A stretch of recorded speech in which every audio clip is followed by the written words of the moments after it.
Shaquille Brewster is in Wisconsin now. I want to turn to him. Shaq, you're in Madison, a key part of a key state for Democrats. What have you heard from folks on the ground there ahead of tomorrow's debate? Well, when you talk to students, they say they are really feeling the pressure, and that is especially the case here in Madison. You know, young voters have been really at the center of this push by Democrats to boost turnout, to boost energy here across the state of Wisconsin. And it's so much so that you have Republicans here warning that what they're seeing in Dane County is going to be a problem for Donald Trump and for Republicans going forward. But I want you to look at how the Harris campaign is already pulling out all the stops to extend what's been a winning streak. The rush back to college campuses also, if you guys are planning on voting, feel free to fill out our pledge to vote. Is also a race to mobilize new voters in battleground Wisconsin, where both sides know every vote matters. It's like if I walk, I'll probably be stopped by some table, and there's someone there telling people to register to vote. It's Austin Reynoso's sole job. A paid campus organizer already launching volunteers across the state's college and even high school campuses. What is the goal of the Democratic Party here? The goal is to get everybody registered and everybody voting blue in November. The Harris campaign says it's investing heavily in young voters, especially here in Madison, working to lock in a critical trend. Not just tabling, not just high traffic canvassing, but getting out in the community and building those relations in the community to get everybody around the campus ready to vote. Home to the state capital, Dane County is the fastest growing county in Wisconsin since 2020, a progressive area with not just blowout margins for Democrats, but where turnout far outpaces the rest of the state, 89% in 2020, 80% in 2022.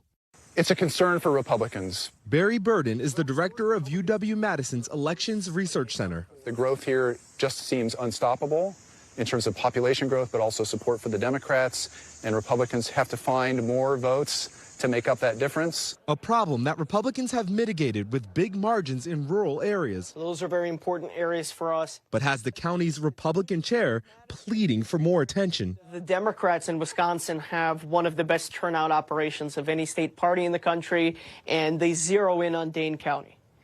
The Republicans have left a void for so long. It's time for us to come back home, reinvest. We just have to get that extra percentage point or two. How do you do that? We go after the low propensity Republicans, and we go after the swing voters on the economy. Luke Bierka says some of those voters can be found on the same campus Democrats are already blitzing.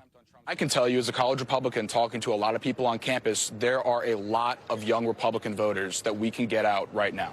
A battle to shift the dynamics of this key county. You might not vote. Might not vote, yeah. With the youngest citizens on the front lines.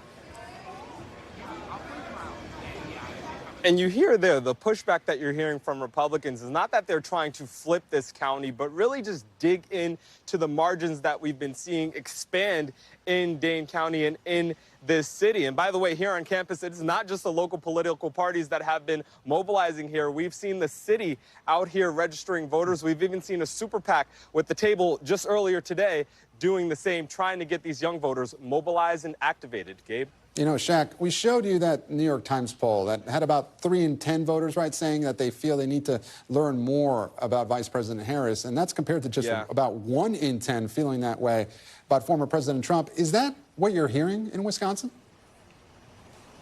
Yeah, and that's a key thing there. You know, the phrasing in that poll was that these voters want to, or they feel the need to learn more about Vice President Harris. It doesn't say that people don't know who she is or don't know anything about her. And in a lot of conversations that I have with folks, they say, I've heard this thing about her, I've seen this policy, but I want to go back and research more. I want to analyze her positions a little bit more. I want to see how things change over the course of the campaign. One thing that we continue to watch and continue to focus on these college campuses is the impact of the war in Gaza. The fact that so many students have that sympathy toward the plight of Palestinians in Gaza. They want to see how she responds in the weeks and months to come as we head into Election Day. And I think that factors in to what you see in those numbers there, Gabe.